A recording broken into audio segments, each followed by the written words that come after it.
In a country celebrated as the Rainbow Nation, there is one town where the rainbow fades to just one color. In the heart of South Africa, along the Orange River, lies a small town with a big reputation.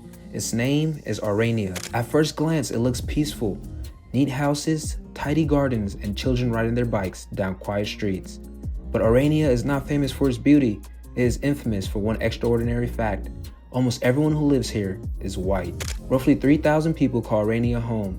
They are Afrikaners, descendants of Dutch and French settlers who arrived in South Africa centuries ago. In a country built on the idea of unity across race and culture, Orania stands out like a relic from the past. Here, there are no black South Africans working in the shops, the gardens, or even in the schools. Every job, from bank manager to garbage collector, is done by white residents themselves. To outsiders, it feels like a place frozen in time, a piece of the apartheid still alive in the modern world. And that's what makes Orania so controversial. Is it simply a cultural community, protecting language and tradition? Or is it segregation, dressed up as self-determination? The story of Orania is not just about a town. It's about the scars of history, the fight over identity, and the question that still hangs over South Africa. Can true unity ever exist here? To answer that, we have to look closer at how Orania began, why it survives, and what it represents today. Orania was born in 1991 at one of the most turbulent moments in South Africa's history. Apartheid, the brutal system of racial separation, was crumbling. Nelson Mandela was preparing to walk free and lead the nation into democracy. For millions, it was a moment of hope, but for a small group of Afrikaners, it was a moment of fear. They worried that under a black-led government, they would lose not just political power, but their culture, their language, and their way of life. One man, Karel Boshoff, stepped forward with a vision. He was no ordinary Afrikaner. He was the son-in-law of Hendrik Verwoerd, the man often called the architect of apartheid. To Boshoff, his supporters, Afrikaners needed a safe haven, a place apart. So in 1991, they bought a piece of isolated farmland along the Orange River, more than 8,000 acres of land. They called it Orania. Their dream was simple: to build an all-Afrikaner town where their children can grow up speaking Afrikaans, practicing Afrikaner traditions, and shaping a community untouched by the new South Africa. But there was a problem. When they arrived, they found around 500 poor black and mixed-race families already living on the land, survivors of an abandoned irrigation project. Instead of welcoming them, the new owners forced them out. Reports say the evictions were harsh, sometimes violent. One Orania founder even told them bluntly, "I did not buy a bus with passengers." In other words, he bought the land, but not the people on it. It became one of the last forced removals of the apartheid era, and it set the tone for what Orania will become, a town built deliberately as a blank state, white only, just as the rest of South Africa prepared to embrace the vision of the new Rainbow Nation. In 1994, South Africa held its first democratic election. Nelson Mandela became president. He promised a new beginning, a rainbow nation where black, white, and every other community could live together as equals. But while the rest of the country was celebrating freedom, Orania chose a different path. In 1995, Mandela himself made a surprise visit to the town. He sat down for tea with Bestie Verwoerd, the widow of Hendrik Verwoerd, the man often called the architect of apartheid. To the world, this image was breathtaking: a black president and the wife of a white supremacist prime minister, sharing tea in the same room. It was a powerful symbol of reconciliation. Mandela wanted to show that even those clinging to the past still had a place in the new South Africa. But Orania's residents didn't budge. They remained committed to their experiment and self-isolation, and surprisingly, the law allowed them to continue. Here's why. Orania is not an ordinary town. It is a private property owned by a company called Vleeskrel Delblok. Anyone who wants to live there doesn't simply buy a house. They buy shares in the company. That gives Orania's leadership the legal power to screen every applicant. Officially, they insist it's not about race, it's about culture. Orania describes itself as a cultural community for Afrikaners, protected under Section 235 of South Africa's Constitution, a clause that allows groups to pursue self-determination based on culture and language. In theory, this means anyone who speaks Afrikaans and embraces Afrikaner traditions could apply. But in practice, no black South African has ever been accepted. Town leaders admit that to this day, not a single non-white resident lives here. The culture explanation may be legal, but to many, it feels like a thin veil over an old truth. Orania is still a whites-only town, in a nation built on diversity. Driving into Orania feels strange. There are no walls, no gates, nothing physically keeping people out. In fact, Anyone can visit, but once inside, something immediately stands out. Every person you see walking the streets, working the shops, sweeping the sidewalks is white. In the rest of South Africa, deep inequality means black workers often do most of the manual jobs.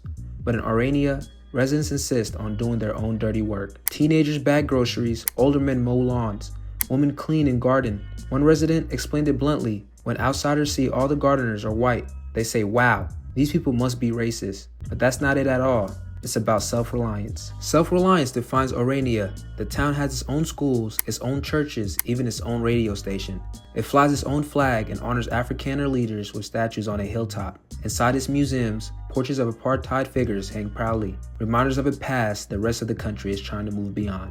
Orania even has its own money, the Ora. Equal in value to the South African Rand, these notes are decorated with Afrikaner icons and can only be used with town limits. For residents, it's a way to keep wealth circulating amongst themselves, a small but powerful symbol of independence. Life here is quiet, conservative, and deeply Afrikaans. Families say they moved to Orania for safety and community. They describe a place with no crime, no locked doors, and reliable services. While much of South Africa struggles with power cuts and corruption, one farmer put it simply: "I can express my culture here. I feel free." But freedom in Orania comes with a cost. For visitors, it doesn't feel like a town preserving tradition. It feels like a parallel world, one where millions of black South Africans are invisible. Orania's existence raises a difficult question. Is it a community protecting cultural rights, or apartheid reborn under another name? Supporters insist it's about heritage, not hate. They argue that Afrikaners are a minority too, and like Zulu or Hausa communities, they deserve a space to preserve their traditions. Orania is for Afrikaners who share the same values, says town spokesperson Juice Stridham. Leaders stress that no one is oppressed here. They simply choose to live amongst themselves. But critics see it differently. To them, Orania is a painful reminder of the past. It is the only town in South Africa where black South Africans are absent by design. Author and legal scholar Tembeke put it bluntly: Orania represents hostility to the idea of a single, united, non-racial country. For those who fought against apartheid, the town feels like betrayal. Political voices have joined in as well. The economic freedom fighters, South Africa's radical Pan-Africanist party, call Orania a disgrace. In 2025, EFF leaders marched in protest, demanding the town to be abolished. One official declared, "Orania should not exist in a free South Africa. It undermines national unity." For them, Orania is not cultural preservation, it is segregation with a smile. And even beyond politics, many ordinary South Africans find Orania offensive. They argue that the white minority already enjoys centuries of privilege, and now some are choosing separation instead of facing the shared struggles of democracy. As one commentator noted, they feel more free in their whites-only town than in the country outside. But of course they do. In Orania, they're on top. This clash between cultural rights and racial exclusion makes Orania one of the most divisive names in South Africa. To some, it's survival. To others, it's shame. Despite its tiny size, Orania has captured attention far beyond South Africa. International reporters often describe it with this belief: a whites-only town in the heart of democratic South Africa. Documentaries rack up millions of views. YouTube titles like "No Black People Allowed" spread like wildfire. For many abroad, Orania feels like a time capsule from another century. But fascination isn't the only reaction. Far-right groups in Europe and America openly cheer Orania, praising it is a safe haven for whites.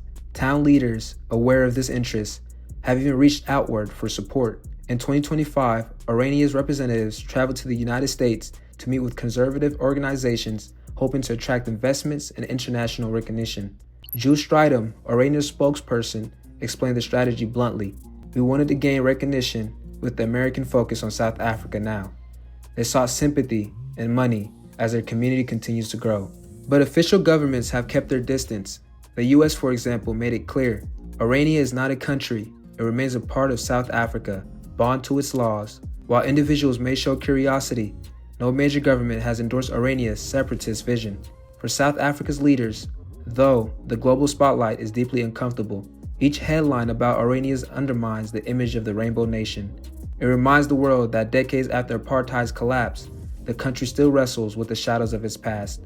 And in that sense, Orania has become more than a town. It is a stage where the world projects its own fears and fantasies about race, separation, and the possibility or impossibility of true integration. Today, Orania's population is slowly growing. Families move here seeking safety, stability, and a sense of cultural belonging. Its leaders even dream of expansion, perhaps one day linking with other Afrikaner enclaves to form a larger homeland. Whether that future becomes real or not, Orania already forces South Africa and the world to confront an uncomfortable truth. Can separation ever be peaceful, or is it always just another name for exclusion? The people of Orania say they choose this path freely. That it is about language, tradition, and self-reliance. But critics point out the obvious. It is easy to have peace when you shut out those you distrust. True peace, they argue, comes not from isolation, but from justice and equality. South Africa's official motto is unity in diversity. Orania offers a counterpoint, separation in diversity. It is a mirror reflecting wounds that still bleed decades after apartheid, the mistrust, the divisions, the temptation to retreat into one's own corner instead of facing the future together. And yet, Orania also speaks to something larger than South Africa. Around the world, communities wrestle with the same question. Do we build walls to protect our own, or bridges to connect with others? As night falls over Orania, the town's light glows in the dark countryside, and the question lingers. Will this place grow into a lasting symbol of cultural survival, or will it fade into history as younger generations choose a more inclusive path? For now, Orania endures, a small town with a loud message, a reminder that the end of the legal apartheid did not erase the divides, and that the journey towards true unity is far from finished.